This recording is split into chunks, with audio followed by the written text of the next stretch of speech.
Good morning, good afternoon, good evening. Happy Friday. We've made it to the end of another week, which means we're even closer now to the football season coming back. Thank the Lord. Thought we'd do a pop-up member show today. Don't know how busy it's going to be. Don't know who's going to come on. It was all kind of a last-minute thing, but a few bits to discuss. But as always, I don't even need to say it anymore, Jimbo. You're part of the fixtures and fittings. But Jimbo's here. How are you, Jimbo? I'm good. What about you? Always good. Always good. Yep. I've got Galaxy Minstrels, so life can't get much better than that. Well, you're stuck with me now anyway. Yes, it appears that way. But yeah, a few bits to talk about. Thought we'd have a look at Euros, a bit of Tottenham news. Yeah, just general things. Obviously today as well, start of a new government in England. Not that we're going to harp on about that, but just another new piece of news. We're no longer under a Conservative government. We're now under a Labour government. Don't really see much difference. I think everybody, they're all as corrupt as one another, but there we go. Shemtown says, good afternoon, Princess Kate, Sir Jimbo, our newly elected government official representing all Spurs fans. Hope you're both great on this wet, muggy day. And yeah, it's a terrible day here. It hasn't stopped raining all day. I don't know where summer's gone, but it is what it is. We plod on. But as we expected, we've got our first member here, and it is the one, the only, another one who's kind of part of fixtures and fittings now. It's Sir Chang. How are you, Mr. Chang? How are you doing? Wow, that's the first time I've ever been knighted in any form or way, whether it's on YouTube, in real life, but it's very, very, very, very much my pleasure and my honor to be making another appearance on your very distinctive channel. And yeah, it's been a rough week because it's going to be a long weekend. Monday is a public holiday here in Malaysia, so plenty to get done before today. But I'm so very glad the weekend is just around the corner. Sorry, that was me. I apologize, that was me. Right. Yeah, but the weekend is just around the corner. I'm wrapping up work even as we speak, even as I speak, and I couldn't agree with you more on how I really wish for the football season to just get underway. I mean, the last 2 days was just talking about Labour Party and the Tories on my Twitter feed, my Twitter, my social media, Facebook. That's all I read about. I've actually learned more about the Tories and the Labour Party than football combined in the last 48 hours. But well done to the Labour Party for coming out tops over in the polls there in the UK. And let's get into this members show without further ado. Exactly. Thank you, Chang. Jim, you're muted. Chang, I can tell you in less than 30 seconds about them. They're all crooks. Yeah, that's pretty much the case. Yeah, that is pretty much the case. Chang, have you, just before we start, have you got any plans for the weekend? Anything with your family that you're up to on the long weekend? I might do something on a Monday. Seeing as how the weekend, my Saturday and Sunday is pretty much booked, but because Monday is a public holiday, I might do something with the daughters in the wee hours of a Monday morning. Maybe head over to the beach, have a dip, or go to a park, have a jog, or even head on to the zoo, the local zoo. Just taking the sights, have a stroll with the daughters, who I'm just dying to see in the next couple of hours, the moment I get out of here. So yeah, it's a long weekend to look forward to. But as far as footballing matters go, wow, what a congested next 48 hours we have in our hands, starting with this evening, Spain versus Germany. That quarter-final tie is as good as a final in itself when we get into it, which I'm sure we will much later on. But yeah, that's my weekend pretty much set for the next 72 hours. And if there is anything, if you are doing anything on Monday afternoons about the same time as what we're doing now, I'll be readily available for Monday if you are doing anything on that day. We will be doing we will be doing a recap on the Euro 24. So yes, I will send you the link as always, Chang, because there will be a Monday show. AJ's here as well. Good afternoon, AJ. How are you now? You're back from your hollybobs. You're muted. Good afternoon. That's it. I unmuted myself. Schoolboy error. Yeah, no, I'm good, thank you. I'm really good. The holiday was much needed and very enjoyable. Good. Glad to hear it. Steve RFC says, I watched videos saying France and Spain will go through. I agree, says England and Turkey will also, but Holland will be too strong for Holland. England will have it hard versus Switzerland. Yeah, we will go into that in a bit. Whose daughters are you being nanny to your friends' kids again? You do realise you're way too young to have kids of your own. Final in 9 days, July the 14th. Yep. Oh, can't wait till it's over. Sorry. 2 days after my birthday. Yes, 2 days after Jimbo's birthday. Cuba. Cuba Bear, good to see you, sir. I hope you're doing well. Stop this football nonsense and get the queries and theories stuff on again. PS, the media looks awful today and sounds bunged up. Cuba, we just didn't get round to queries and theories this week. We had a full day shopping on Wednesday and I had to recover yesterday. I was exhausted, so it will be back soon. But I thought we'd start with Spurs before we go on to England and talk about our new signing, Archie Gray, who has come in from Leeds United. AJ, I'm going to come to you first because I haven't really spoken to you about it.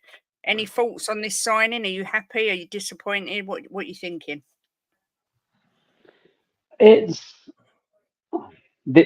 this is where I stand on it. He's a very decent looking player. He's highly regarded. He's a future prospect. And yeah, if we're building a team of young, talented footballers to grow over the next 3, 4, 5 years, then great. But I do remember Ange saying he wants to challenge this season. He wants to make an assault on the title. You know, you're not going to do that if you're recruiting young, talented players because they need to bed in. These players still don't. They haven't fully developed. They're still not playing the best version of their game. So you're having to bed them in. It's going to be a long process. I think he's a good player. I'm happy that we've signed a good young player. I would much rather see us go for more established players at the level that we need to be contending for things now. I don't think he is that. So for me, it's neither over nor underwhelming. Does that make sense? It's a good signing. I like the signing. He's a good player, but he's not a now player. He's not going to benefit us greatly immediately. So yeah, no, I'm happy that we're making signings, but I think our recruitment needs to be better than it is currently. What I will say, AJ, to counter that argument, because I sort of came out with a statement similar to that, and I had a lot of people say, you know, this guy played so many games for Leeds last season. He's a really established player. He walked straight into the first team. I don't know. I get that. Yeah, I do get that, but there's a massive step up from, and it's no disrespect to the teams in the chat. It's not disrespectful, but there is a massive step up from playing in the Championship to playing in the Premier League. There is, and it's not for everybody. Yeah. A lot of players find their level. A lot of players are promising in the Championship, in League One, and they make that leap, and they soon realise that it's too much for them. And I'm not saying that's what it's going to be. But there are so many players that's happened to in the past. So just because he's performed very, very... Oliver Skipp, when he went on loan to Norwich, was excellent for Norwich. I think he won their player of the season. Everyone was raving about him. And for Tottenham, he rarely gets a game. And don't get me wrong, when he does, he plays with full commitment. But Oliver Skipp isn't the level that we need to be winning trophies. So that's just... I totally get that he's talented and that people rate him. I get that. And he might have played a full season in the Championship, but it's a huge leap from the Championship to the Premier League. Yeah, I hear you. Chang, do you feel the same sort of way? Exactly. I think Mr. AJ has pretty much hit the nail on his head with every single point that is made so far about Archie Gray and what we really and truly require as a club, pushing forward and really challenging on all fronts. I mean, just look at the deal in itself. The deal itself, Archie Gray coming to us and Joe Rodon going back to whence he came from.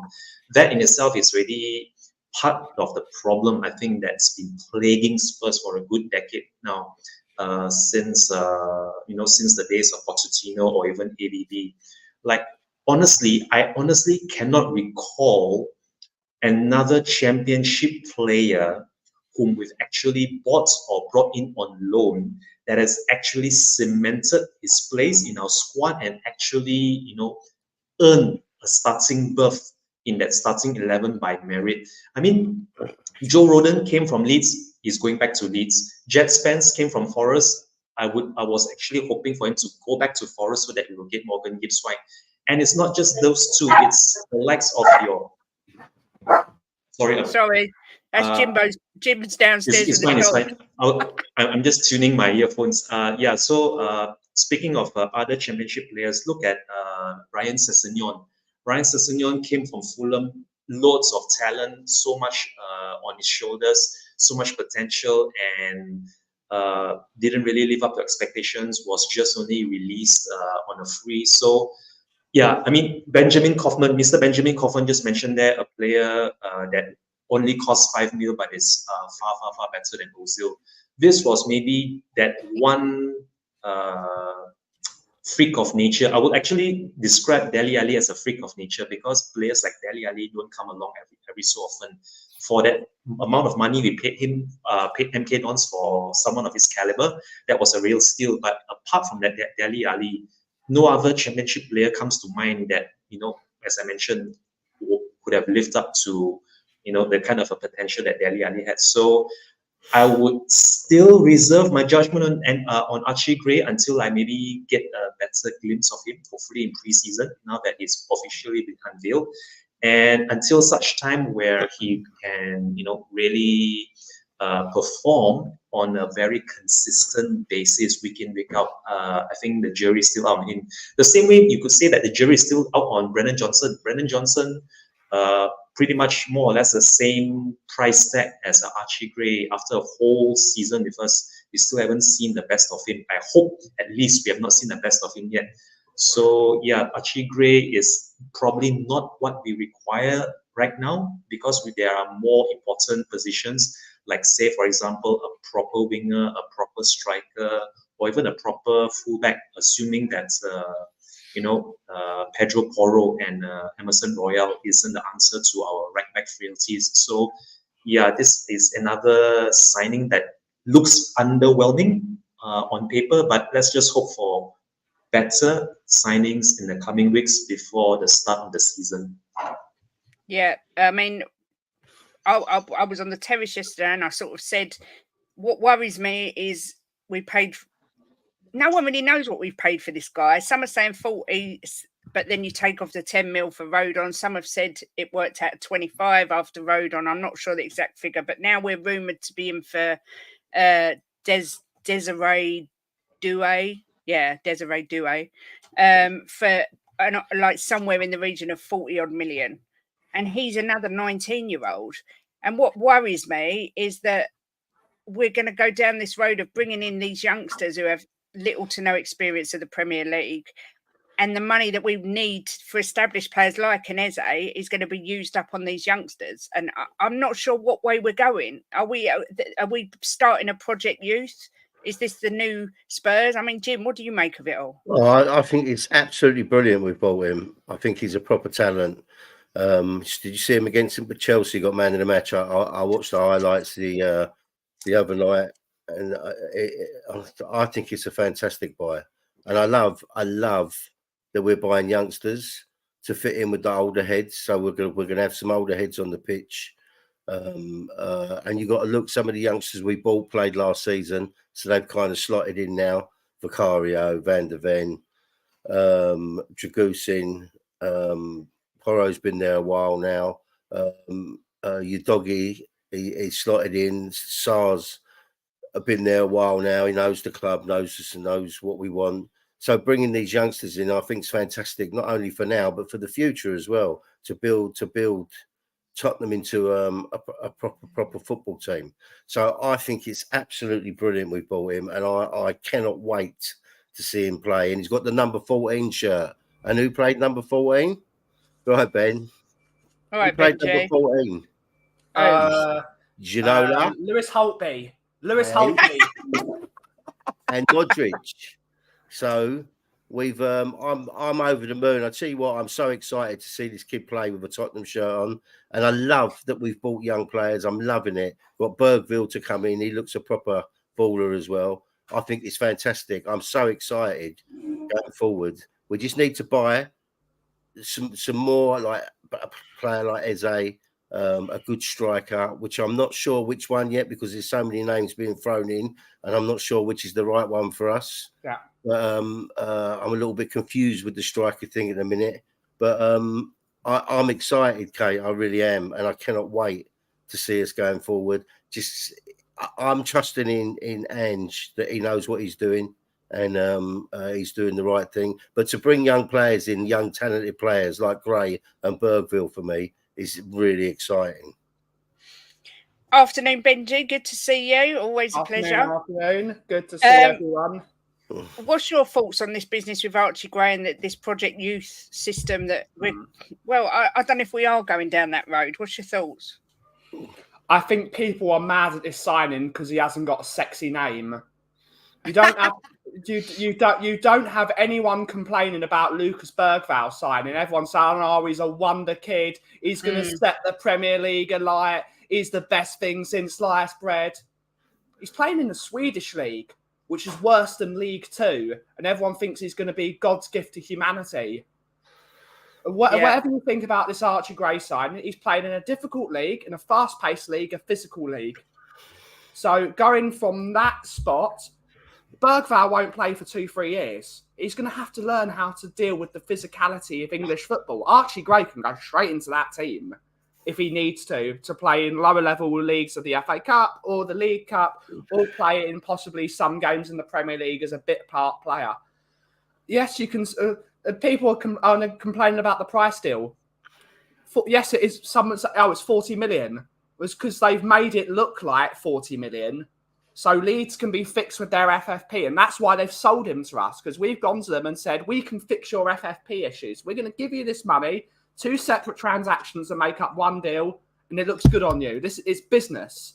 It's business. It works out at 25 million because we get rid of Joe Rodon off the books for 15 million quid.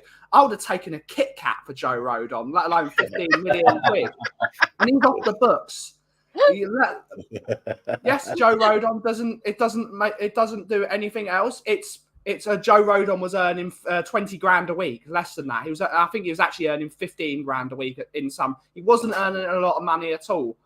So it's not really, but at the end of the day, it's an exciting young player that looks really good in the clips you see, and let's see if he can do well. Let's support him. We don't know if he's going to be great. And as I was saying in the chat, Delhi came from MK Dons in League One, and some of our greatest ever players, like Graham Roberts, came from Weymouth, and he was one of our best captains you've ever seen. So let's see what can happen. Let's see what happens when he gets on the Spurs shirt and he gets time in top level football. And let's see what happens. Let's see if he's a good player. So let's not put stress on the boy. He's 18 years of age. Let's see what he's got. Yeah.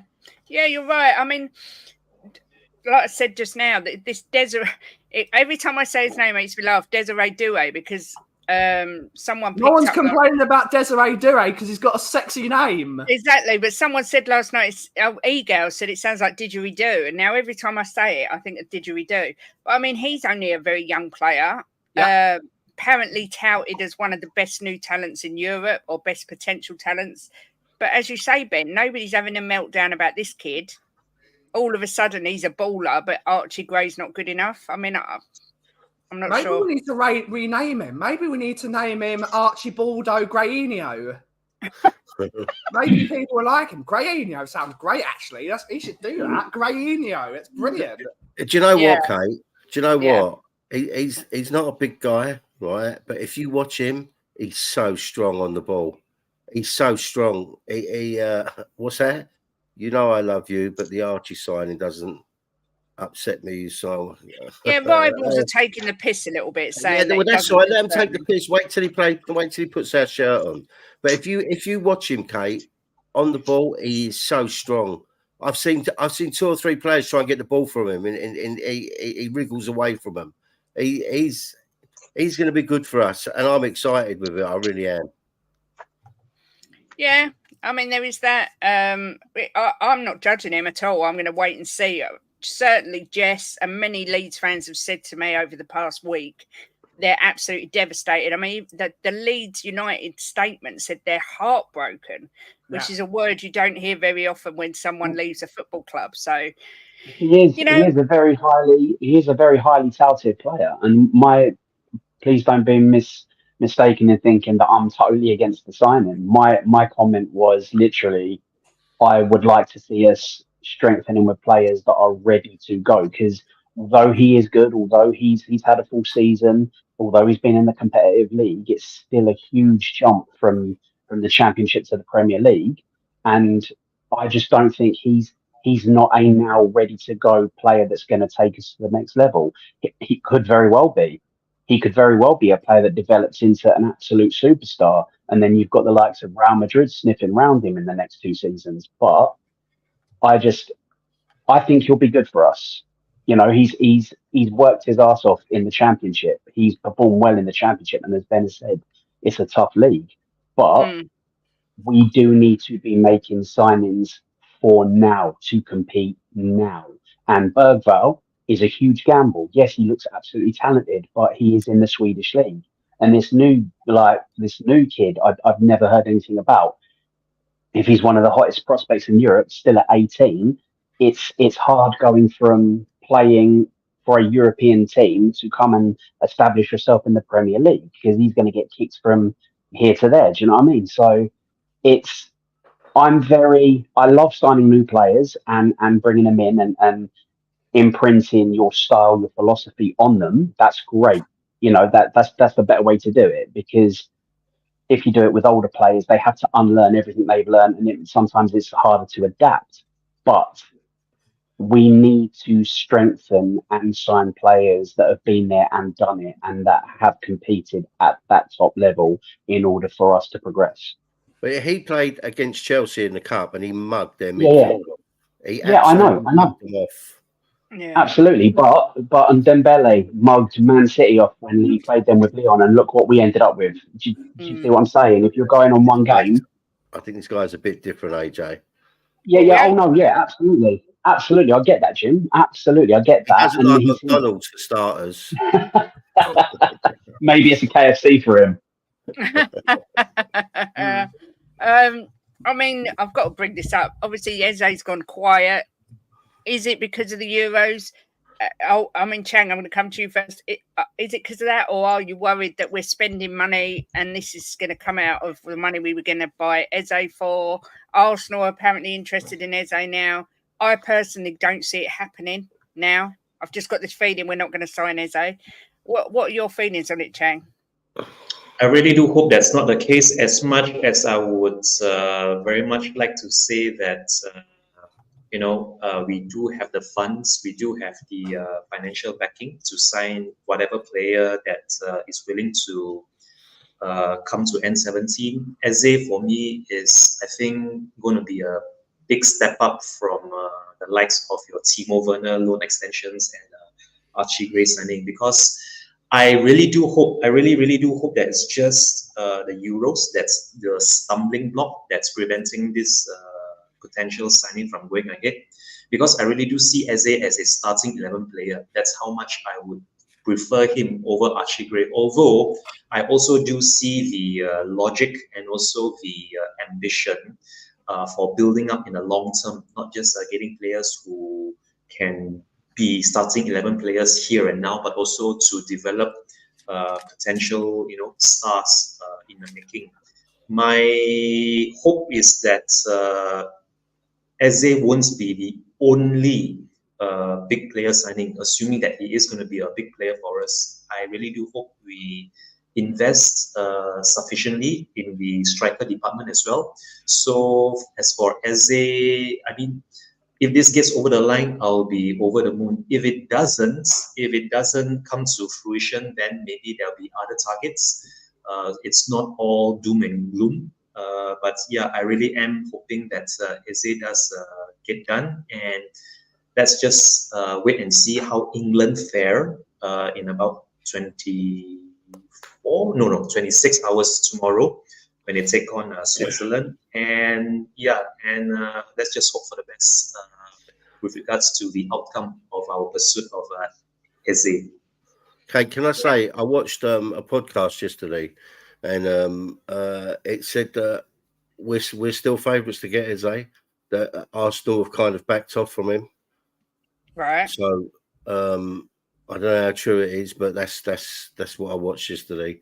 That it's just that the Euros are on. That's why there's not been much about it. When the Euros are finished, and then it'll kick in. Right. So do you think we'll get him, Jimbo? I still think that we're hot on him, and it said that they said that we're still favourites to get him, and he is interested in coming to Tottenham. Okay.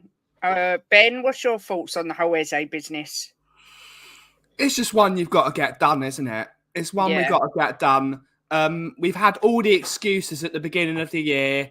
Oh, we can flex our FFP muscles. We can do this. We've got that. We can do this. We can do that. Do it then. Yeah. Do it then. I know people are saying we shouldn't be paying Crystal Palace £50 million up front. They've got all the power. We have no power over Crystal Palace. They've just sold another one of their assets for stupid amounts of money. They're cool. They've hit their PSR because they've done that deal before. They've done that deal already pre-PSR deadline. That deal was already done and dusted. All they've got to do is sign that medical and everything goes through. We just got to get this done. If this deal doesn't get done, a lot of questions need to be asked over everyone at the football club, because this seemed to be a deal that we should have been done ages ago. And yes, you can structure it. £50 million is a lot of money. I know it's not any of my money, so I shouldn't be begging for the club to spend money that doesn't belong to me. But this is a player that will improve the football team, and it should get done. But we should have done this deal last year. The problem is we should have got this deal done last year. But I don't want to blame Ange because it's not his fault, but he didn't want him last year, and he's had a brilliant year this year, and now he wants him. He could have had it done last year. Yeah, we wouldn't be complaining about this. We've waited for Crystal Palace to be in an even stronger position on signing one of their top players, and we haven't done it. So just got to get it done. Yes, it will take time. We can't do it until after the Euros. So I would wait for news after the Euros is over to see whether it's happening or not. But it's on Tottenham for being incompetent, thinking a Crystal Palace player is just going to force his way out of a club. It's incompetence. Crystal Palace is a great club in the Premier League, doing really good stuff at the moment under a very exciting manager. There's no reason for him to leave unless we force the issue. So get it done. Yeah, I agree. AJ, do you think this is going to happen, Eze?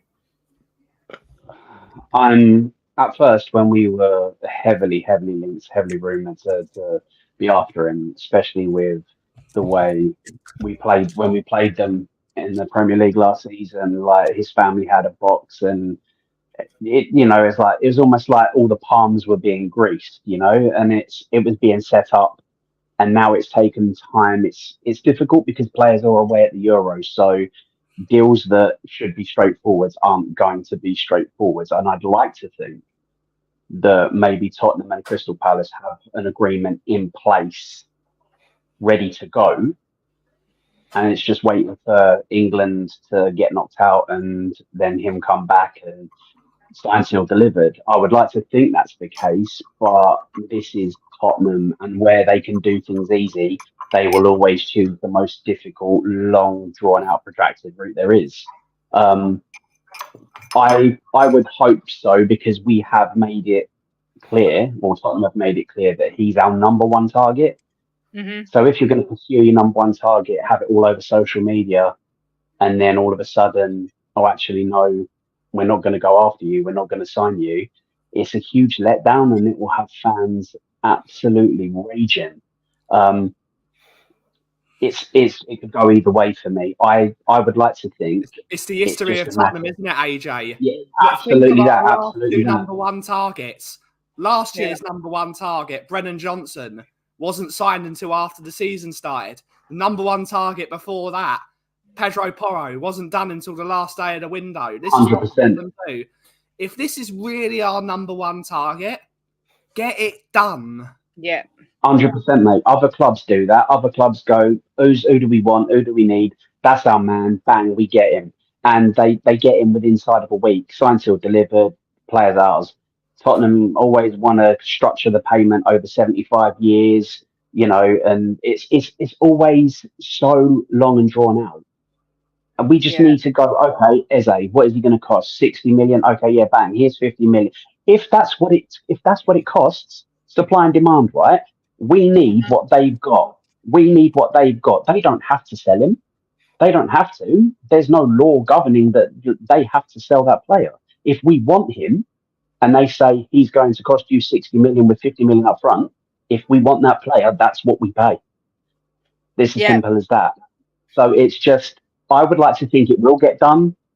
I don't know if it will though. It's just, if it was any other club than Tottenham, I would say yes. If it was any other top club that were going after and had said, that's our man, I would say yes, they would get the deal done. But we know from previous, as Ben's just stated, that doesn't always happen with us. So I'm a bit... It never happens. Yeah. So I'm a little bit unsure. But I would like to think the deal is already in place. If that's the case, we'll have to wait and see. Yeah, I hear you.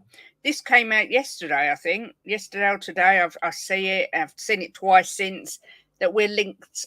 I mean, this guy, I love this guy. I'm not going to lie. I think this guy is mustard, but he's also injured all the time. Yeah. And he isn't going to be cheap.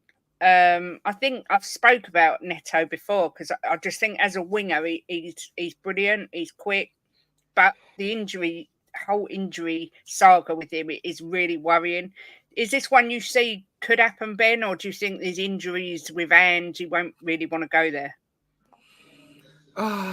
It looks like Wolves have to clear some FFP, don't they? That's why they're selling a lot of their top players because of a lot of them, just the way their ownership works. They're going to have to clear the decks of a lot of their players, and Wolves have not really been a top team since I think Nuno took them into the Europa League. I think it was. I think that was the last time they were really in and about the top 6, the top 10.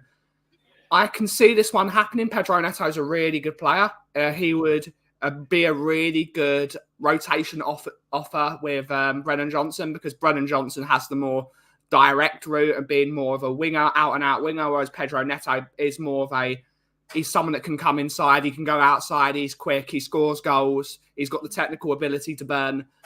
I think he's a very decent player. I'd love to have him, but again, I think it's basically so the medical team don't feel lonely that they've lost Ryan Sessegnon. I mean, he's 24 years old and he's had 9 separate injuries, missing 10 months back in 2021 due to the serious knee issue. Yeah.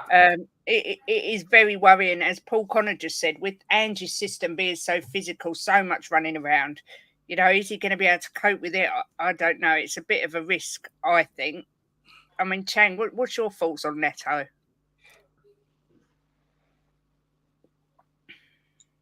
Let me try and justify this before I say something that I might not be able to retract with regards to Pedro Neto.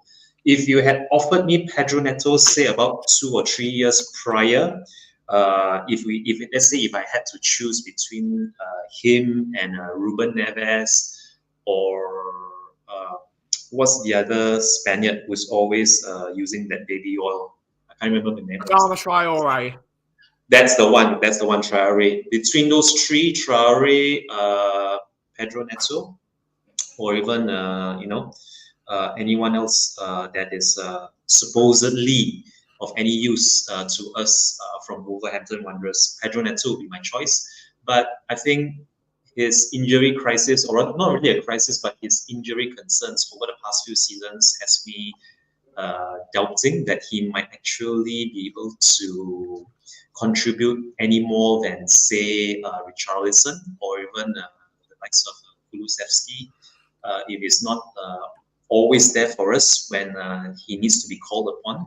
So this is another one of those signings that will always be cast in doubt, seeing as how we already had so many bad experiences over the past seasons with your Ryan Sessegnon and your Darren Andertons or whatever signals that we've been playing with ever since Enoch and Daniel Levy took over. So Pedro Neto would go right down in the pecking order if I had to choose between my transfer priorities. But if we can do a deal for him at a fairly cheap price, and if he's only going to be a bit part player for us, kind of like how we are viewing the loan extension for Timo Werner, then by all means, if Big Ange fancies him and he's not exactly the kind of starting 11 player that will bolster our ranks, then maybe he would come good for us in patches if that's his role. But if you're thinking of like a long-term starting 11 starting player, then yeah, I would have major concerns if Pedro Neto is the sort of player that we're going after. Yeah, I mean, in good news, I think this is good news. It looks like Emerson Royale to AC Milan is nearing a conclusion. I'm so happy about this. I know everyone, Nick always says he's such a good guy in the dressing room, and I get that, but he's just not good enough, in my opinion. AJ, you're going to be glad to see the back of him? Can I cover the Neto thing first? Of course you can. I personally would stay absolutely away from Neto. It's not because I don't think he's a quality player. I think he is a brilliant player. I think he would improve us. I think he's better than anything we currently have. But he's one of their top assets. He is not going to be cheap, regardless of the issues they're having with FFP. He won't be cheap. And are you going to spend 50, 60 million on a player with a really, really bad injury record that could end up out for half the season? What is that player worth to you? He's worth nothing. If that player is half the season or more, you've lost that money. You could have spent that wisely. You could have spent it on another player, better players that are out there that aren't so injury prone, younger players maybe that you can bring in, that you can adapt. I mean, I know he's young himself, but I just think it's too much of a gamble. I think it's too much of a gamble, especially when we're currently signing a lot of youngsters. I just think it's too much. You need to sign people. If you're buying the youngsters in and you want them to grow and adapt and be part of the team, you need to sprinkle that with players that have been there and done it, and experienced players, or players that you know are going to perform week in, week out.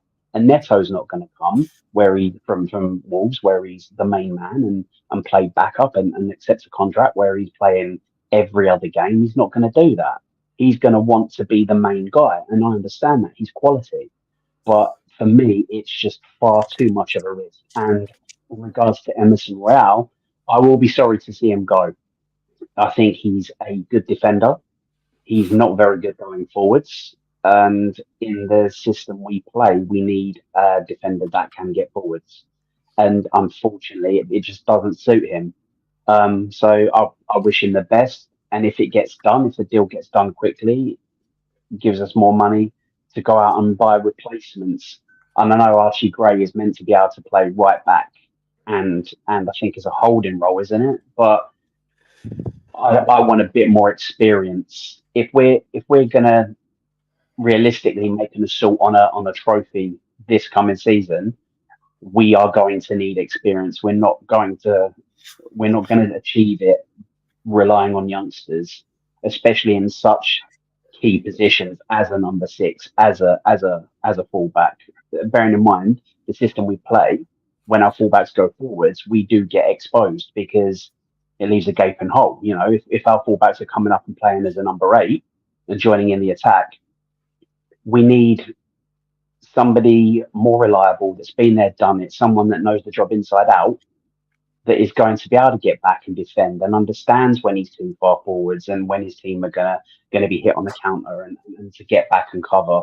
So I will be sorry to see him go, but you know, no player's bigger than the club, even him a go. I saw Ben sort of absolutely jump with excitement at this message. I'm going to let you take this one, Ben. A lot of people talking about this guy. Fantastic footballer.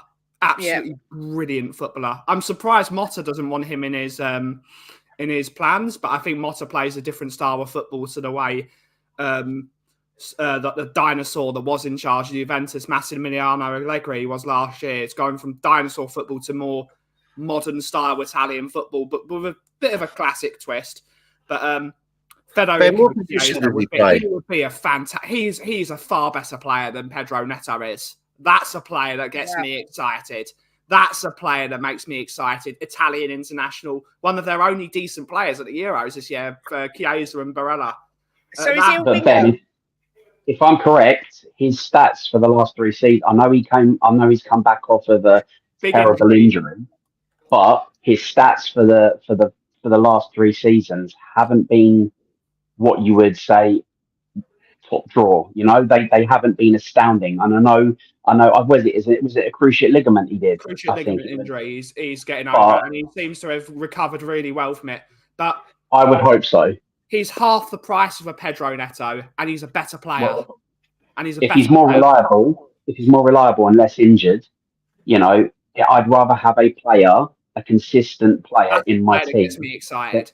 Brilliant than a player that's going to get injured every so often. Oh, he's a winger stroke forward, so he can play both positions. Yeah. So it suits him. Yeah. He's a player I like, and he's got a sexy name as well. So, hey, Federico! I want to shout. It's brilliant. Get him in. I mean, going on just about someone that I know you particularly like, Ben, who you were raving about. There's strong links with him to Arsenal, and agreements apparently been reached. However, it was only last week that agreement was reached with Juventus about this guy. Yeah. I don't think he'll go to Arsenal. I've just got a feeling. All Italians want to stay in Italy. I think all Italians want to stay in. If he goes to Arsenal, I think he'll only be there for a few years, about 3-4 years, possibly. This is a class player. And if Arsenal get him, they should be absolutely over them. This is a proper defender. Like you saw when he was out of that Italy team, they couldn't defend, even with a Bastoni in the team. He is a proper old school, nasty, classy defender. He's like a Bonucci, or he's like a Bonucci and a Chiellini in one. He's such a good defender, but when he needs to, he'll just fall over and then feign injury like he's been shot. I think he's so old-fashioned. I just think he's brilliant, and he'll work in this Arsenal system. Arteta wants to play with a 4 at the back, but build as a 3 at the back. This is what he wants to do, and I think that system with his technical ability, I think he's keeping Bastoni out of the left centre back position for Italy. That shows how good he is. He's absolutely brilliant, and again, he's got an amazing name. Yeah, so, I mean, he's another one though that. Like you say, it's not very often that the Italians tend to come over here anymore. No. So I don't see him coming to Arsenal. All Italians stay in Italy. Yeah. But there's a lot of people, a lot of Arsenal fans on Twitter yesterday having meltdowns that they've even been linked to this guy. I've no idea why. They're idiots. They're absolute idiots. I know people like Vindaloo do understand football. Anyone that doesn't want Calafiori as their centre-back has absolutely zero clue about football. If you listen to a lot of Arsenal fans, they'll tell you they've got the best defence in the world. So why do they need another one? They would be close if they had Calafiori in their team. They would be really close to that. They would be close to that. A back 3 of Saliba, Gabriel, and Calafiori. That's a class back 3. Yeah, absolutely class. Get a flying wing back in, like someone like a Timber who can be a bit more versatile and go into midfield when they've got the ball. That looks like that's a challenging team. Yeah. I 100% agree with you. I mean, I would love to have Calafiori at Spurs, but it's just not going to happen. He gets Mickey van der Ven out of the team in some occasions. That's how good Calafiori is. He's such a good defender. People don't realise how good this defender is. Yeah. I mean, I saw today as well. I didn't even put a banner up because it did make me laugh. That Spurs are going to make a bid now for Nico Williams, who to me is one of the hottest prospects at the minute. Chang, have you seen those rumours? I mean, Nico Williams is literally linked to every team at the moment. Yeah. So I don't know why. I mean, I'd love for us to make a bid for him, but I don't think we've got any chance of getting him. I mean, what do you think, Chang?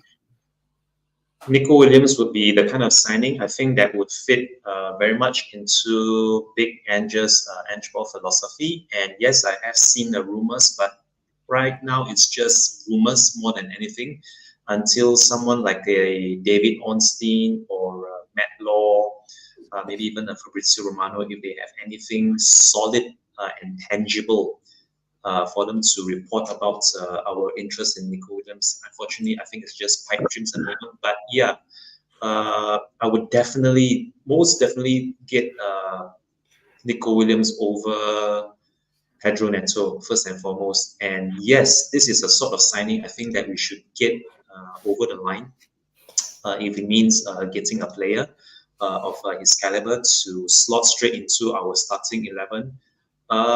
And I think Mr. Kaufman mentioned earlier about us being so-called FFP champions and having the money to splash, seeing as how we came on top in the last transfer window. If there is a deal to be done and we can meet the asking price for him, I think we should be all over this. Wages and his... Got to pour cold water over this, Chang, unfortunately. Nico Williams is never, ever, ever, ever, ever, ever coming to Tottenham. Firstly, for the fact his wages, he wants £350,000 a week to join any football club. I watched the boys over at We Are Tottenham TV yesterday, and they were bringing up stats of wingers we're after, and they brought up Nico Williams, and they brought up the stat wheel. Nico Williams covered the entire wheel. Wow. That's how good he is. That is how good he is. He is unbelievable. He is incredible. Nico Williams is a player that goes to Barcelona or Real Madrid, not Tottenham Hotspur Football Club, without Champions League football. It's never happening. We need to act our size. We are a small club with money. We're never getting a Nico Williams. He is world class. He is world class. He's not coming. Assuming that we don't get a Nico Williams, between say Nico Williams and also let's say suddenly what's the name of that Portuguese winger over at AC Milan right now? Rafael Leao. This is going to kill me. That's the one. Correct. Thank you so much, Mr. Kaufman. You saved me. It's another player that's not coming to Tottenham. It's another player that's not coming to Tottenham. I was saying that between these two, assuming that we can really pull off the impossible, whom would you actually rather have in Spurs? Rafael Leao from AC Milan or Nico Williams? I mean, Sonny goes to the bench. Wow. Of course, because he's on his way down. Both these players are better than Sonny at the moment. Straight up. I'm all for it. Even if it means having our the way our football club is run, they're not kicking their prized asset to the bench who makes more money for us than any other player. They're not kicking their prized asset. That is the reason this football club fails, because we think of business over winning football matches. So we're not getting either of them. You could say, we might move Sonny to the number 9 position, which would be awful as well, because Sonny is not a number 9 in any way, shape, or form. He doesn't play well with his back to goal. He is a winger that scores goals. So plus, we're not going to lay out the 70, 80, 90 million pounds. Royale will cost 70 million. Nico Williams has a release clause of 60 million plus that 350 grand a week, and you'll want to give him a 6-year contract. 350 grand a week. That's a lot of money. That's a big deal. That is a lot of money you're shelling out for Nico Williams. So it's just not going to happen. Okay. Yeah, Well, I we just agree. have to live with reality. It's reality. Yeah, exactly. And get Brennan Johnson 2.0. But yeah, I'm going to move away from Spurs because there is 2 absolute cracking matches on today. Spain, Germany, which I think Chang touched on it backstage, and we spoke about it on the terrace yesterday. That's the sort of game you wanted to see in the final, and I truly believe whoever wins out of Spain or Germany is going to win the whole thing. And then we've got Portugal, France. Jimbo, first of all, Spain, Germany. How do you see this one going? Can I just say on Nico Williams? He wants to go to Barcelona. Yeah, So it doesn't surprise me. Yeah, that's where his preferred destination is. Which game, Kate? First of all, Spain, Germany. How do you see that going? That's a hard one. I think that go into extra time and penalties. Oh, well, if it's I think. penalties, we know how the Germans get on at penalties normally. And I'm going to predict Spain to win on penalties. Oh, wow. Okay, Jimbo. Chang, how do you see it going? This is a really tough one to call. I mean, Spain are currently the tournament favorites, if there ever was an outright tournament favorite. But Germany, in this particular tournament on home soil, I think might just nick it in regular time. Although, Spain being Spain, there might be some twists and turns. You never know just how immense of a player Rodri really is until he plays this sort of big matches. And for me, as I mentioned earlier, this is as good as a final. In fact, not even the final. All of tonight's quarterfinal matches should be the semi-finals. If you look at that lineup, those 4 teams, all 4 teams here are semi-finalists in their own right. But this is no disrespect or I'm not trying to downplay England or Switzerland or even the Turks in this regard. I mean, any one of these 4 teams should very well be playing in the final. And as far as Spain and Germany goes, I mean, this is actually, I think, is this a replay of one of those World Cup finals in seasons past, or was it? No, sorry, it's not a World Cup final. No. One of them won the World Cup and one of them won the Euros, or did I get that wrong again? What? It might be Portugal versus France. Might have been. No, sorry. Yeah. Both of these teams are world champions. Spain won the World Cup first, and then it was followed by Germany, I think. Did I get that right, or did I get that wrong again? I think it was Spain who won the World Cup, followed by Germany. Spain won the World Cup in South Africa in 2010, and then Germany won in Brazil in 2014. So yes. Exactly. So these are back-to-back World Cup winners, and for this particular fixture, I would actually back Germany to come out on top. But this is going to be a match to savor, and I think was it Mr. AJ or Mr. Kaufman who said that whoever wins this match is going to be the hot favourites to go on and lift the trophy, and that's my sentiment as well. I said that. Oh, yeah. Very good. Yeah, so that's my sentiments over this. I am tipping Germany to come out on top, and if Germany do beat Spain, I think they will go on and lift the trophy on home soil. Yeah. AJ, what's your thoughts on Germany and Spain? It's going to go one of 2 ways, isn't it? It's going to be a basketball match, end-to-end, a goal fest, or they're going to cancel each other out. Both teams have been really good. I think Spain have been better. Only just though. Both have been very attacking, playing brilliant football, unlike the England team. However, I think Spain have got more. I think they can go to another level, and I think they're just relentless in their attack.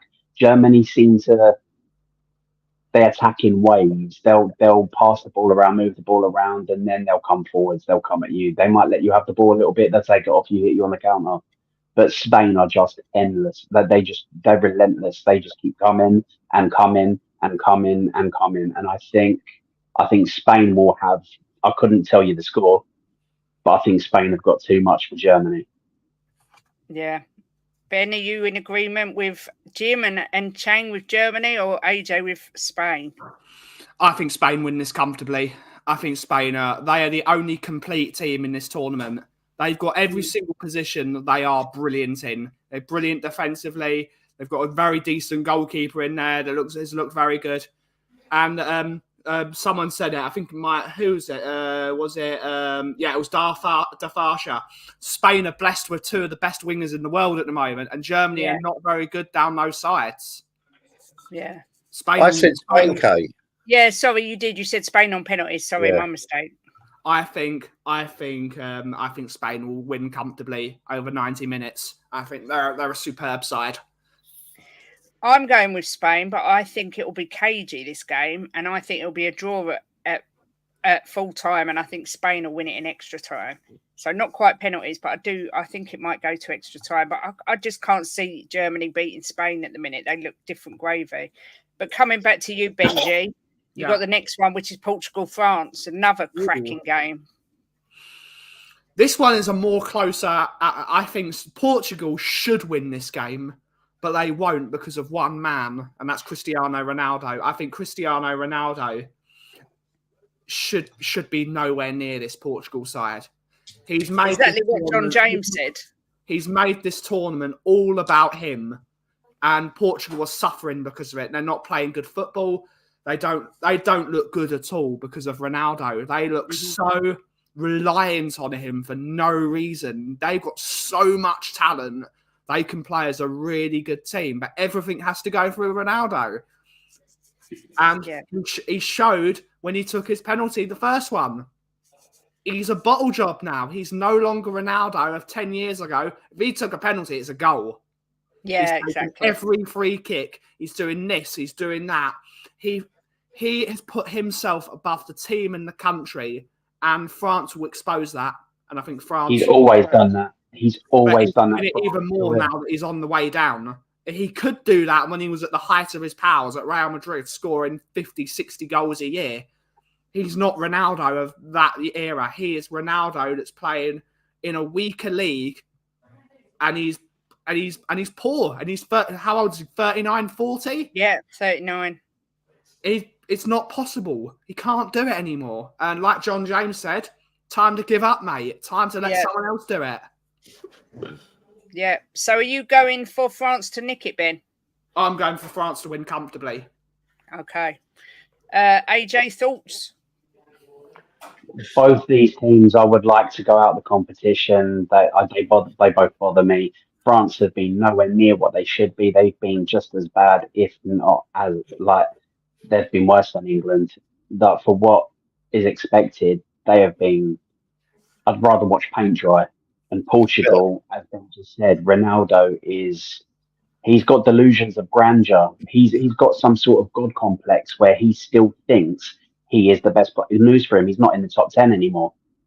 He's not there, but he thinks he is. And he's taking all the free kicks, and you see all through his career, what kind of a player throws their hands up in the air when your team has scored, everyone else is celebrating, but because you didn't touch the ball, you're whinging and bitching. I can't stand Ronaldo. He cried. Exactly that. I don't get me wrong. I respect his athleticism. I respect what he's achieved. He will go down as one of the greats. But his attitude, when people ask me who the GOAT is, it's Messi all day, every day, and twice on Sunday. He plays. He might not want to pay his taxes, but he plays the game in a better mood. He's happier. He's more involved with the team. It's about the team for Messi, whereas Ronaldo's me. So I would like to see we both. We saw it at the World Cup, didn't we, AJ? 100%. He was walking the majority of the game, but the moment he gets that ball, bang. 100%. I would like them both to go, but that can't happen. So I I'd pick France personally. I'd rather see France win, but I think France will have too much for them. I think it's a close game. I think it's a 1-0 or a 2-1. It's very close. Interesting. Chang, are you in the same agreement, or are you going to be the one that says Portugal are going to win it? I think I have to go with the grain here. I think there's nothing much to have to say about Portugal with regards to their hopes, or rather their aspirations for this tournament.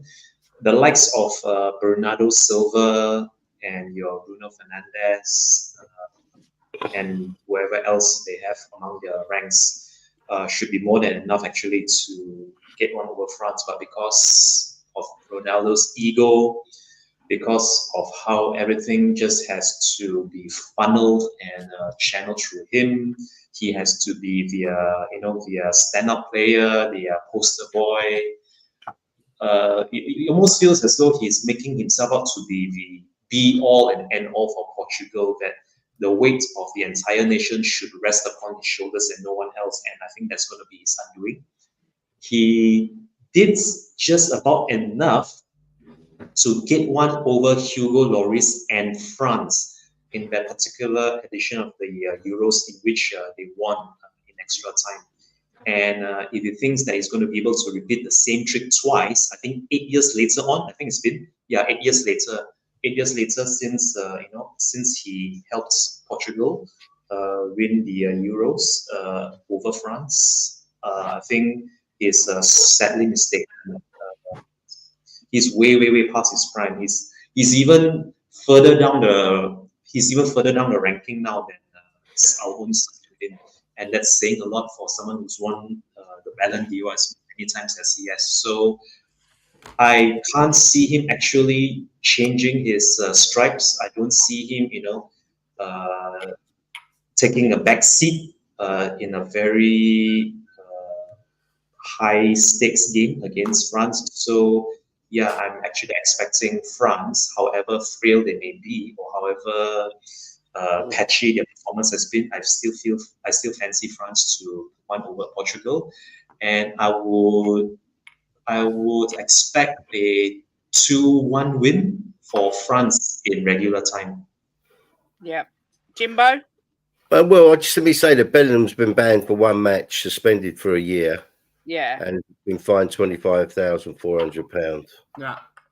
So I think that's fair. To be fair, I think what he did was stupid.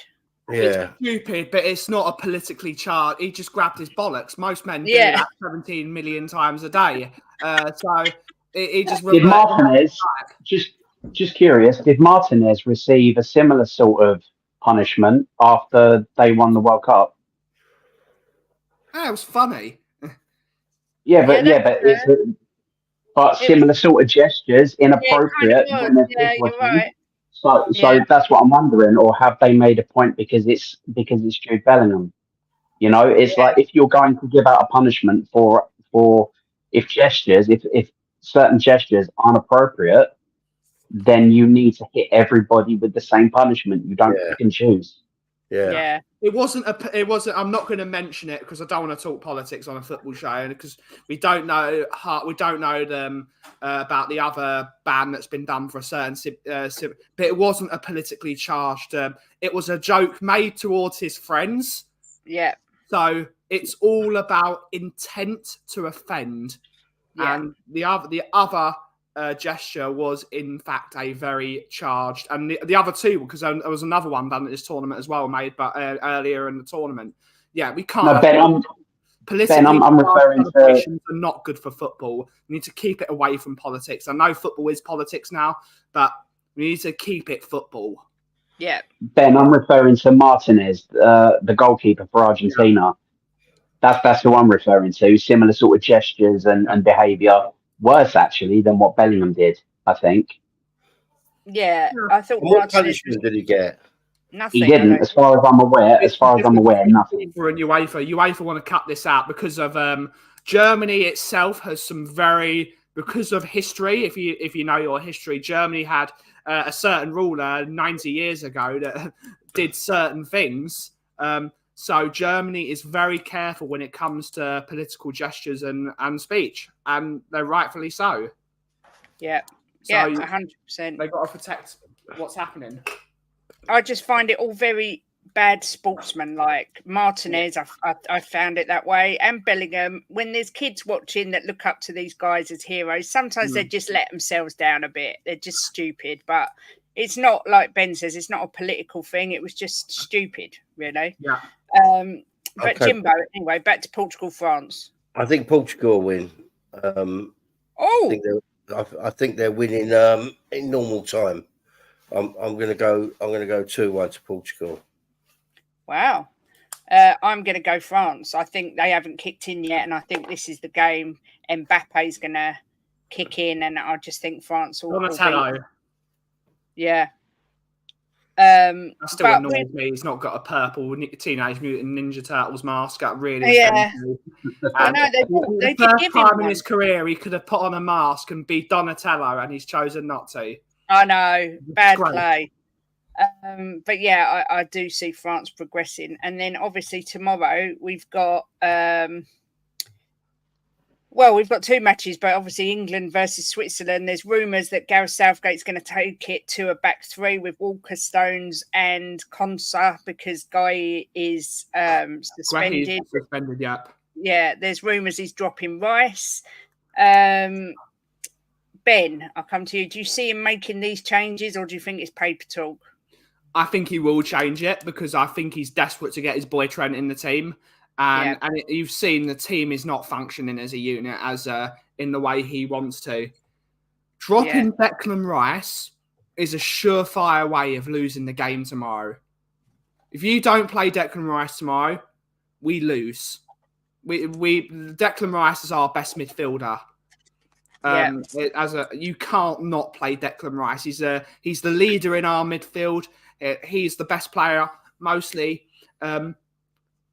Dropping him would be idiotic. So why don't we play a defensive midfielder and play two really attacking number 10s and just say, Deck, you sit, protect that back three, play Cole Palmer and play Phil Foden, or just play as many attacking players as possible. Just have 5 there. It's like, right, you lot, all attack. Yeah. Just all attack. I mean, it's only a rumour, the Rice thing. Yeah. It was something they covered on Sky Sports this morning, the possibility. I don't see it happening. No, I don't think so.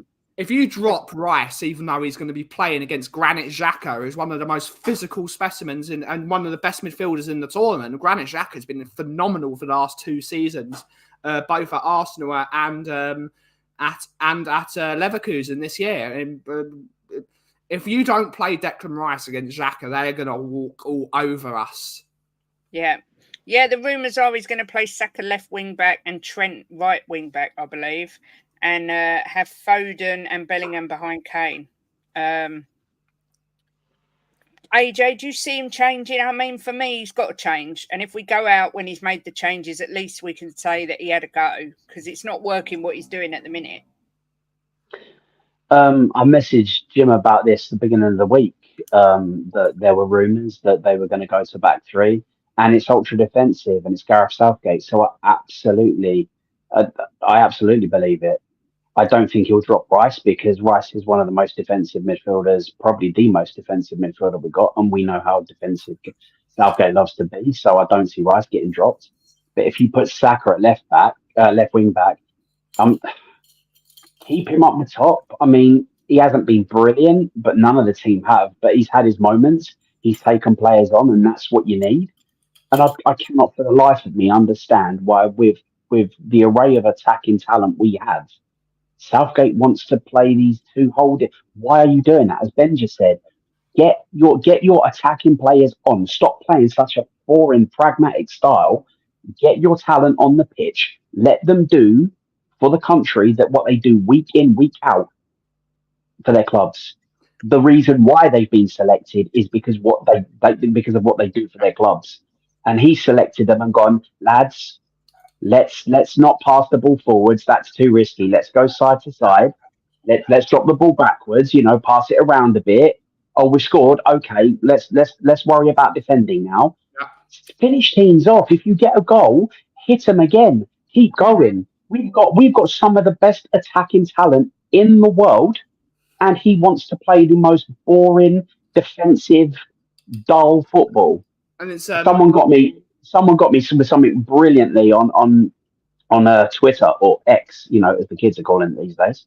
And it was, there's like a parody account, and it's like a Sky Sports parody account, and somebody put up, and I wasn't really paying attention, I was just skimming through, and it said something about, the FA have extended Southgate's contract for 2 years, which will see him in charge for that. I went absolutely mad. I was raging. I was about to type the most off the hook message, and then I was about to post it, and I saw that. I was like, oh shit. And then I read some of the other comments, and I was like, yeah, I've been at it, but I can imagine the FA doing that though.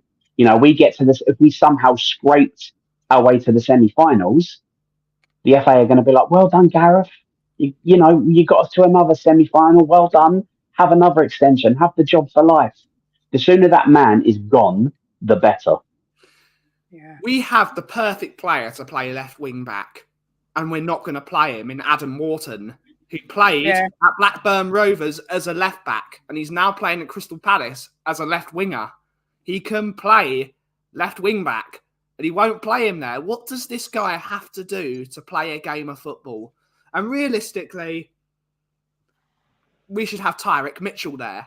If we had Tyrick Mitchell, we wouldn't have to play a back three at all, because you'd have a proper left back there. And then instead of doing what Southgate does best, play his mates. It's like Ryan Mateson, or Ryan Mateson, as I like to call him. He plays his mates, which is why Luke Shaw is there. There are plenty of good left backs in this country, and none of them went because he loves Luke Shaw so much, who's injured. I don't understand it. He should be playing Adam. Saka needs to be benched for me. The last 2 games, Saka was terrible. Yeah, he's played an entire season at Arsenal. He's absolutely exhausted. He played really well the first game. Last 2 games, he was anonymous. And Cole Palmer should be playing. Cole Palmer did more in those bit parts that he played than Saka did in the last 2 games. Cole Palmer needs to play. Cole Palmer needs to play in this next game. And if he plays Saka again at left wing back, it proves that Southgate doesn't want to play players in their right position. And he just wants to shoehorn everyone in. And that's not how you win a trophy. You've got to play players in their right position. It's why I get annoyed at Ange for playing inverted fullbacks when we've got Udogie and Porro who like to go down the wing and cross the ball in the box. It's why I hate it. I want players in their right position. And that's how he's got to do it. Yeah. Chang, what's your thoughts on tomorrow? I think I'm just going to sum up pretty much everything that Mr. Kaufman and Mr. AJ have mentioned about this tie thus far. But one thing that really sticks to mind is the previous game, the narrow win, the very last gasp is the equalizer, and also the England clean winner for England over Slovakia. I am of the opinion that all the players that ended that game for England should be starting. The players that walked off the pitch at the end of extra time, the likes of Cole Palmer, Eberechi Eze, Ivan Toney, and Conor Gallagher. All these players should be playing tomorrow. No, not Conor Gallagher. No. Not Conor Gallagher? No? No. He is terrible. He is absolutely shocking. Absolutely awful. I was thinking, so I'm guessing that you would actually prefer Koibi Manu over Gallagher then? I would rather a packet of biscuits than Conor Gallagher. I'd rather a packet of biscuits than most people, to be fair. So maybe the only changes are, say, Cole Palmer for Kieran Trippier, Ivan Toney over Phil Foden if Foden isn't up to scratch as well, and Eberechi Eze over Saka. The rest, I think, Harry Kane keeps his place, as does Jude Bellingham. And if you play those players which I mentioned earlier, the likes of Palmer, Eberechi Eze, and Toney, and actually have 2 players up front, 2 number 10s, and Ivan Toney and Harry Kane side by side, I think that should be the way England should start up against Switzerland, because this is the one game that England may have to outscore the opposition if the back three doesn't work out as well as we hope it would, assuming that Gareth Southgate does deploy a back three. So yeah, the three players which I mentioned that came on for England against Slovakia, I would very much like to see them given a chance. And if Harry Kane isn't able to lead that forward line by himself, why not play two number 10s? Ivan Toney really made an impact when he came on for England against Slovakia. And I think he's more than deserved a start maybe, or even a second half appearance if things aren't going England's way tomorrow against Switzerland. So I am hoping that England does come out on top in regular time, and I will predict also another narrow 2-1 win, for England in regular time. Harry Kane and possibly Jude Bellingham to be on the score sheet for England tomorrow. Yeah. Gareth Southgate just needs to play. Harry Kane has played his entire career next to someone that is quick. Harry Kane has got no pace. We've got someone with pace that can play next to him. Ollie Watkins. What does he have to do? Have Harry Kane as the second number 10 with Bellingham in behind him, and tell Ollie Watkins to just go like that. Get people on their backs. It's just not. Football is a very simple game. I know you say this a lot, Kate. Football is a very simple game. If you play players like with other players they've used to playing with, and that suit other, Ollie Watkins would be fantastic next to Harry Kane. He's quick. He's strong. He can play with his back to goal. It's perfect. He's the perfect foil to a Harry Kane who's a bit slower, can hit those 90-yard diagonal balls. It's perfect. Yeah, I agree. Jimbo, what's your thoughts on it all? Well, my thoughts is that Arteta should get sacked and Southgate should go to Arsenal. That's my thought. Oh, please let that happen. You know what the funny thing is? If that really does happen, what are the chances that Arteta becomes the next England manager? Did it ever occur to you that might happen? Assuming they would be willing to trade places, Southgate for Arsenal and then Arteta for England. We know that Southgate would only join one North London club, and it's Tottenham. We know it's only going to be Tottenham because Levy loves that boring yes man waistcoat wearing, football destroying, megalomaniacal, paint dry watching, absolute farce of a football manager. I mean, it would be funny, Vindaloo and Angus. I'm sorry to see you in chat. If Southgate did go there, see you having a meltdown. Do you think he'll change it tomorrow, Jimbo? Yes, I do. I think that he'll change it up a bit. If he's going to use Trent Alexander-Arnold, he's got to put him in the right position, and he plays him out of position. He won't take Rice out, Kate. I mean, if he takes Rice out, I'm just going to switch the telly off. Yeah, because he's been our best player. So to take him out, disagree, Jimbo. Guehi's been our best player. It won't be worth watching. So I think he will have a change up. I'm not sure what he'll do. I would start like Ben said, Toney and Kane. I would have them two in, or Watkins. But I just don't know with this guy what he's going to do.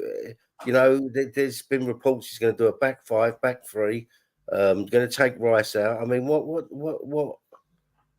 I mean, it's just so simple. I've said it all to Kate ever since I've known her, Ben. The football is the most simple game to play. You know, and people make it harder. These managers, they try all this different crap, and you don't need to. You know, football's football. You know, play football. You don't need to try all these stupid things, inverted and, you know, back three, back five. Just play football, you know? Yeah. You've got the players to do it. He's got the players. He's got the best choice in England of all the players. I think we should sack Gareth Southgate and bring in Ozzy Ardiles and play five up front. Yes. The way football was meant to be played. Yes. I mean, Jim, do England win or does Switzerland knock us out? No, England win. I think we will win. There we go. Everything's on our side to win it, Kate. We haven't really kicked in. I think we will kick in. Like, as long as Southgate doesn't noise it up. And maybe Southgate, I mean, he might be stubborn, but he must be listening to all the pundits and all the fans screaming. He says you can't get away from it now. He said that the other day. He tries not to read about it, but you can't get away from it now because social media is just everywhere and you've got the newspapers. So he must see everybody screaming and crying. And I think if he's got half a brain, he'll change it up. No one is screaming and crying, Jimbo, because they're all asleep. Yeah, exactly. They're all asleep because they're bored. Yeah, of course they are. I mean, I read a report the other day that he's lost the changing room and that there's a few players in the changing room not happy. And who's the guy on TalkSport in the morning, the big guy who likes to drink and a gamble? Alan Brazil. He said that he's had it from good authority from a player that is actually on the pitch and playing, right? There's a few players that are really upset with the way they're playing under Southgate. Big up Vindaloo, always so generous with his beer money. Thank you very much for the super chat. I mean, I'm personally myself going for Switzerland to knock us out. I think our luck's got to run out eventually, and I think it will be tomorrow. Ben, do you think Switzerland or England are going to make it through? Thank you very much. I've got a really horrible feeling that England are going to win this tournament. We're going to play absolutely dreadful this entire tournament, and we're going to win it. I can just feel it. And then Southgate's going to have the job for another tournament because it'd be like the end of Mike Bassett, England manager. I'm staying on. Big up. If you've never seen Mike Bassett, England manager, Chang, I doubt you've seen that film. That is on your list. Unfortunately, no, I haven't had a chance, but now that you've mentioned it, Mr. Hoffman, I will check it out over the weekend. You're not allowed to sleep tonight until you've watched that movie. That is your. I will send you the link. Thank you very much. That would be greatly appreciated. There is a really awful feeling that I'm going to have to watch 4 more games of this crap. Oh no! I'm so bored of watching England. I tell you now, right? I'm convinced of this. Southgate's gone after this tournament, no matter what. He's going to go. I think he's going to go. But yeah. I've got a really horrible feeling I've got to watch more than 4 more games of this. So you're obviously going for England. AJ, you going England or Switzerland? Thanks, Vince. Unless something otherworldly happens, I think Switzerland win the game comfortably. If we play, I mean, you were just saying that there's been rumours that Southgate's lost the dressing room. If that's true, and the players are fed up playing his way, and it's too pragmatic for them, they need to grow a pair and be like, this isn't club football where we can just rely on the wages we get in and all the publicity. This is our nation. This is our country. Yeah? Have a bit of pride. If you truly don't want to play the boring, tepid football that the manager is asking you to play, he's not going to substitute you all off, is he? Play the game. Be adventurous. Be exciting. Get the ball down. Attack. Don't sit back and just... If you're going to go out of a competition, go out with a bang. Go out playing your best football. If your best football isn't good enough and the opposition still beat you, you have given it everything. You can hold your head up high and say, you know what, on the day I got beat. If you go out because you're all a bunch of... I'm not going to be rude, and you just tapping the ball side to side and, oh, we scored a goal, that should be enough if we defend. If that's what you're going to do, when you're representing your country, not one of them deserves to put that England shirt on. Absolutely not one of them. It's disgusting. And they're all a bunch of mollycoddled prima donnas. I'm sorry. I've had enough of seeing articles from these players. Oh, but people are saying mean things. Yeah, because people are spending thousands of pounds of their hard-earned money that could be going on other things, more important things, but they're doing that to support you. And what they're being treated to, I say treated, it's not a treat, but what they're seeing is disgusting, boring, miserable football that I can watch down my local park if I want. I can see better down my local park. Southgate is a twat. Down your local crack den rather than down the local park. Unfortunately, Ben, I don't know many crack dens. Maybe I need to hang around with you a little bit more. You can introduce me. I just But granted, it's just dark inside. You'll find some.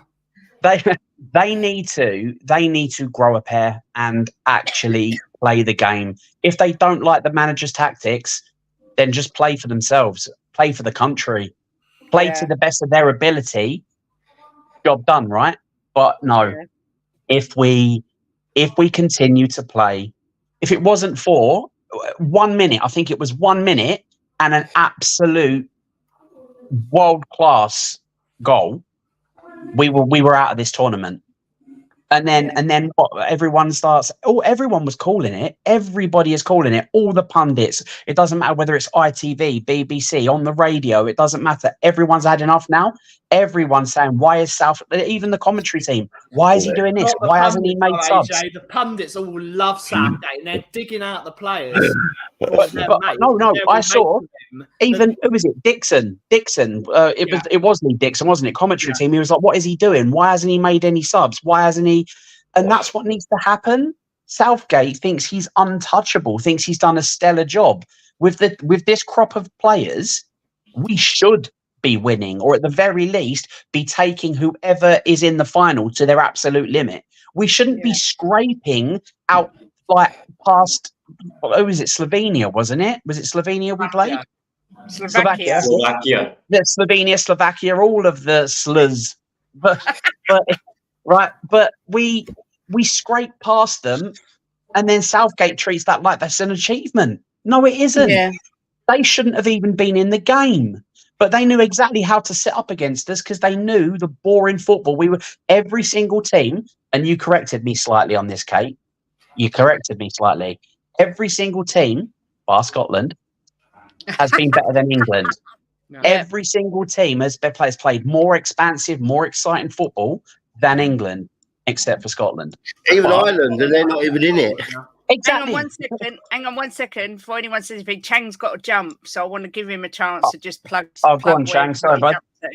Very sorry, Mr. AJ. I really have to take my leave now. It's closing time here in my office, but this has been a stellar members call-in show for me to have been a part of. I feel truly grateful and just a bit humbled, really, to be on the same screen as each and every single one of you. I really do hope every single one of you, and including the people in the chat, have a wonderful weekend. What a magnificent 4 quarterfinal matches we are going to be treated to, starting off tonight. And as for tomorrow, I mean, I'm not going to write England off just yet. I mean, you never know if and when Harry Kane does turn up in a big match, and tomorrow's match is going to be a big match for Harry Kane.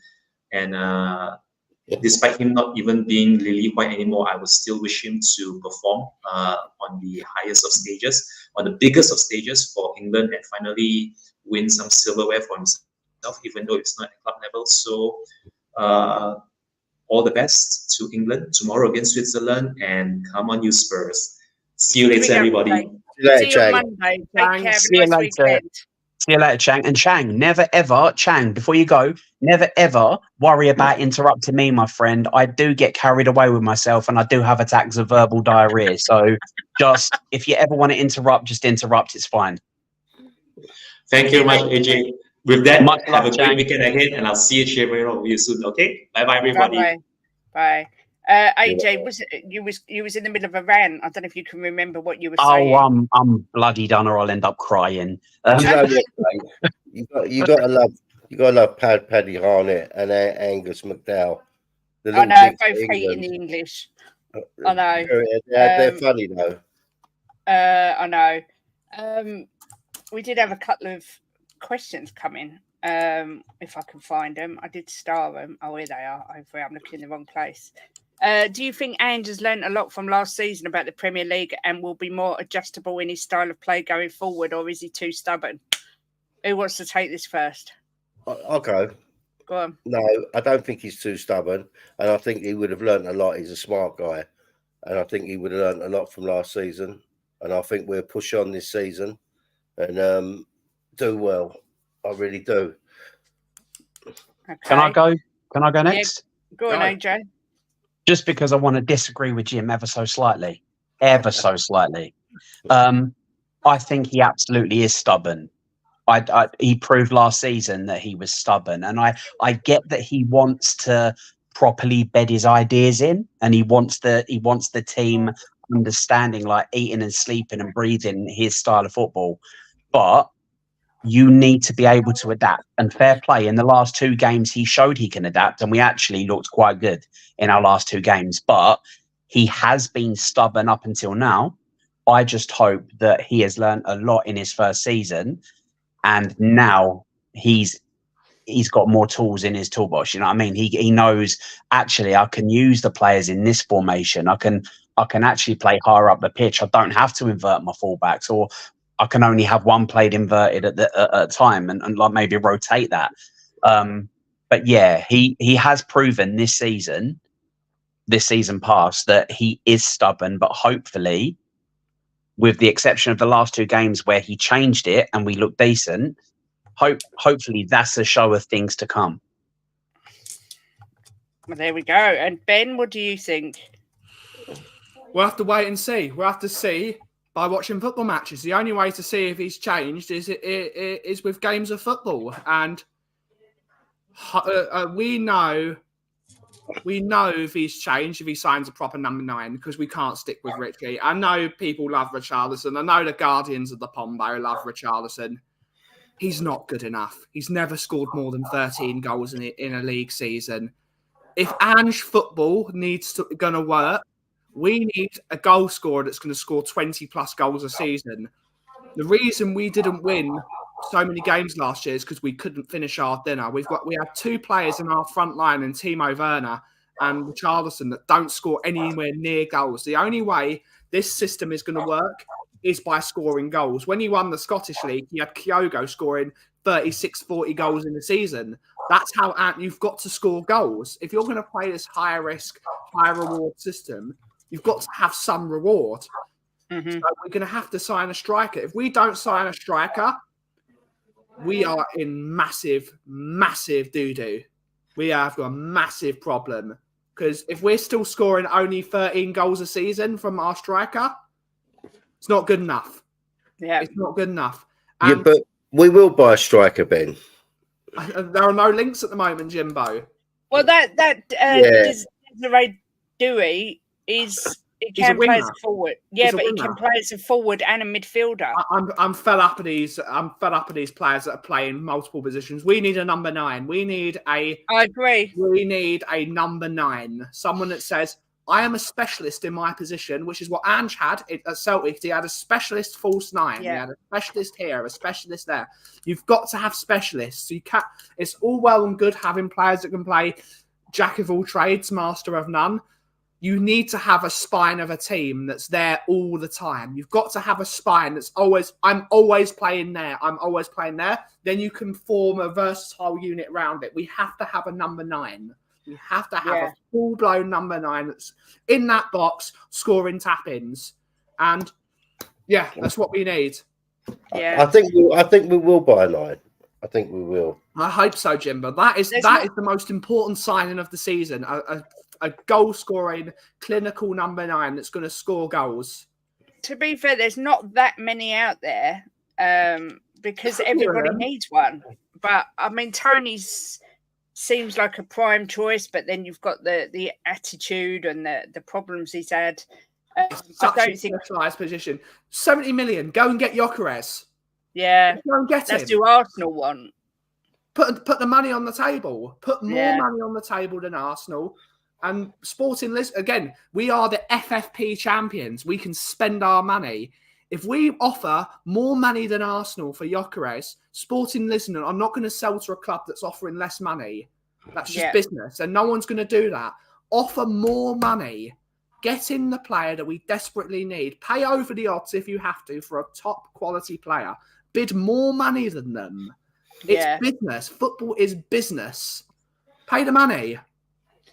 Yeah, I do agree with everything you've said. I do think we need a striker, but who it will be, whether it will happen, God only knows. It'd be just our luck we get bloody some mush like Solanke. Also, Paul says, tin hat theory, but if Ange doesn't get going this season, which I hope he does, do you think we look at bringing Poch back, hence all the youngsters coming to Spurs? I mean, Ben, you're sort of red hot on this one. You're convinced Poch will be back soon. By December, he'll be back. Wow. Do you not think that that's Levy saying I've made a mistake? And will he do that? He said he made a mistake. Yeah, true. It's about time he said he made a mistake. Yeah. I mean, AJ, it's not a problem to make mistakes. People make mistakes all the time, and he got this one really wrong. Yeah. Yeah, it basically means that the last however many years have been a waste of time, really, because we've just gone round in a circle. AJ, what do you think? Do you think Poch will come back, and that could be why we're bringing the youngsters in? I would say slim to no chance of Poch coming back. Poch knows what it's like to work under Levy. He knows the restraints.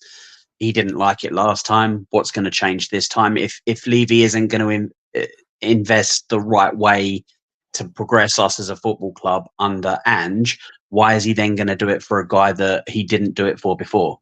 So I don't see him coming back. And Levy's then got to suck it up and be like, oh, actually, I made a mistake. I fired you. Maybe that wasn't the right choice. Come back. I just don't see it happening. Too much water under the bridge. I don't see it happening. I don't think Ange is gone by Christmas. I think we're going to have a decent season. Well, dependent on who we sign, we need another 2 quality signings. At least another 2 quality. We know this football club owner, AJ. The moment he can't get top 4, he will sack a manager. And after this season, the buck stops with him. There is no more excuses anymore. Ben, do you honestly? Every manager has an average tenure of 18 months. So Ben, do you honestly see Levy holding his hand up and saying, "I got it wrong. I made a mistake."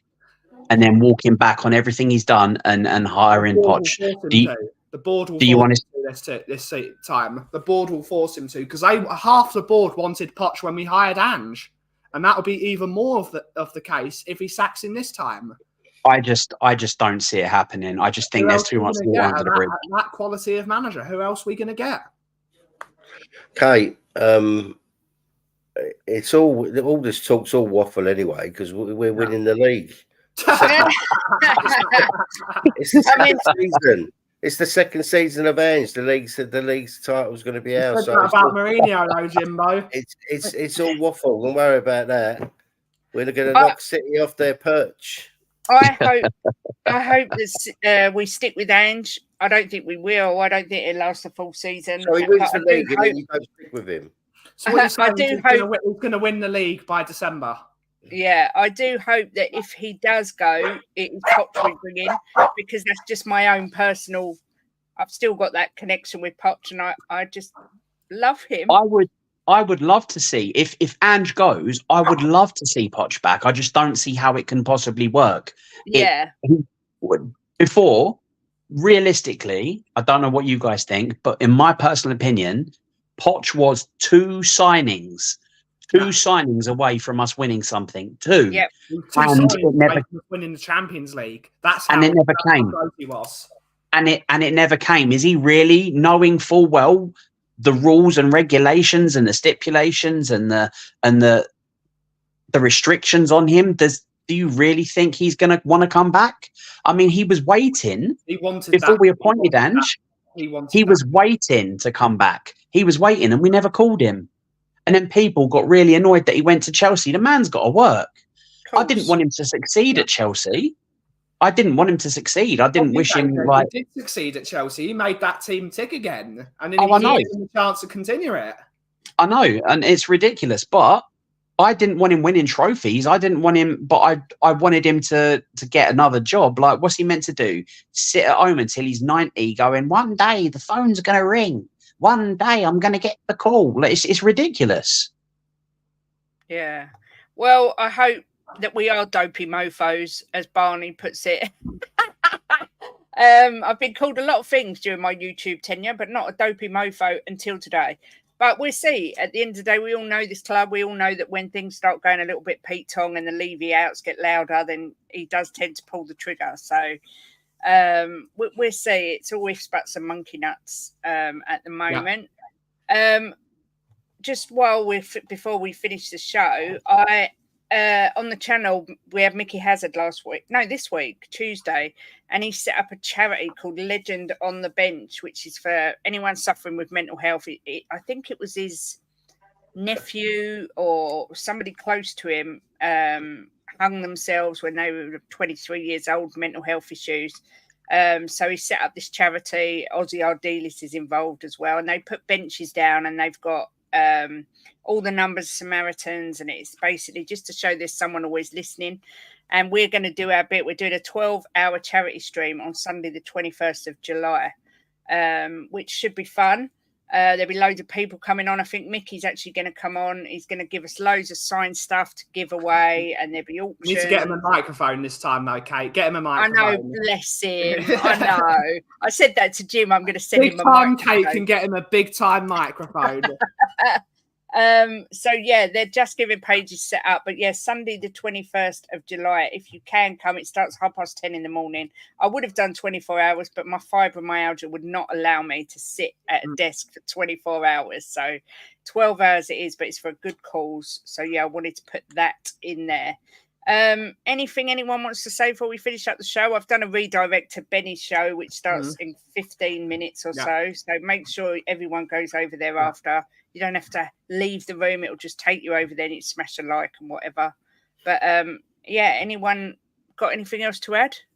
Just wanted to say very quickly, I think it's great you obviously championing and promoting that charity. Not enough is done in regards to mental health. I mean, I know individuals do a lot. There are lots of YouTubers, lots of celebrities out there that try to make it a more understandable and more accepted issue. The government don't do enough. I mean, I've had issues myself, quite severe issues, and I'm working my way back from that, and it's been difficult. And all you really need when you are at your lowest and everything is at its darkest is somebody that will listen to you and not judge you, just somebody that will listen to you and let you talk and get everything off your chest. They don't have to make it better, but you just need to know that there is someone, because a lot of these people don't. A lot of people think nobody cares, nobody's there for them, nobody that they don't matter. And by Mickey doing this and you promoting it, I think it's amazing. Thank you, AJ.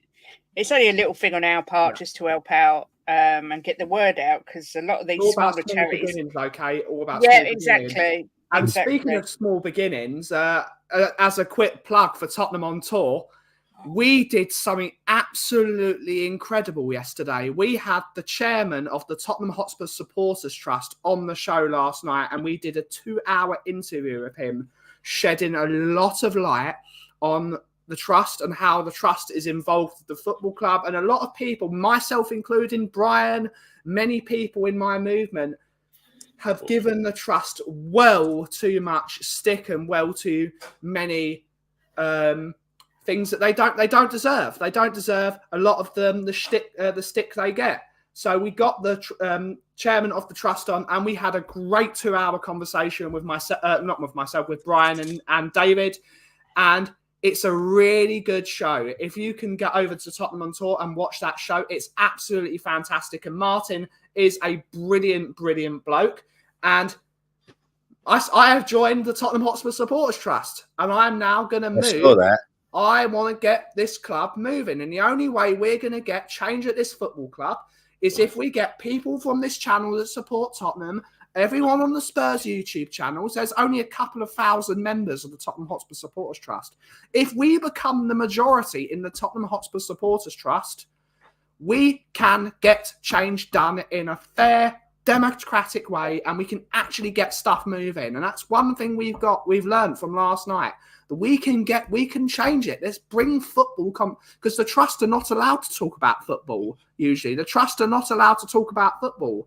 They talk more about the ticketing, the food, they talk about that stuff. But if they get a mandate from their members to talk about football, They will bring football to the forefront of Tottenham.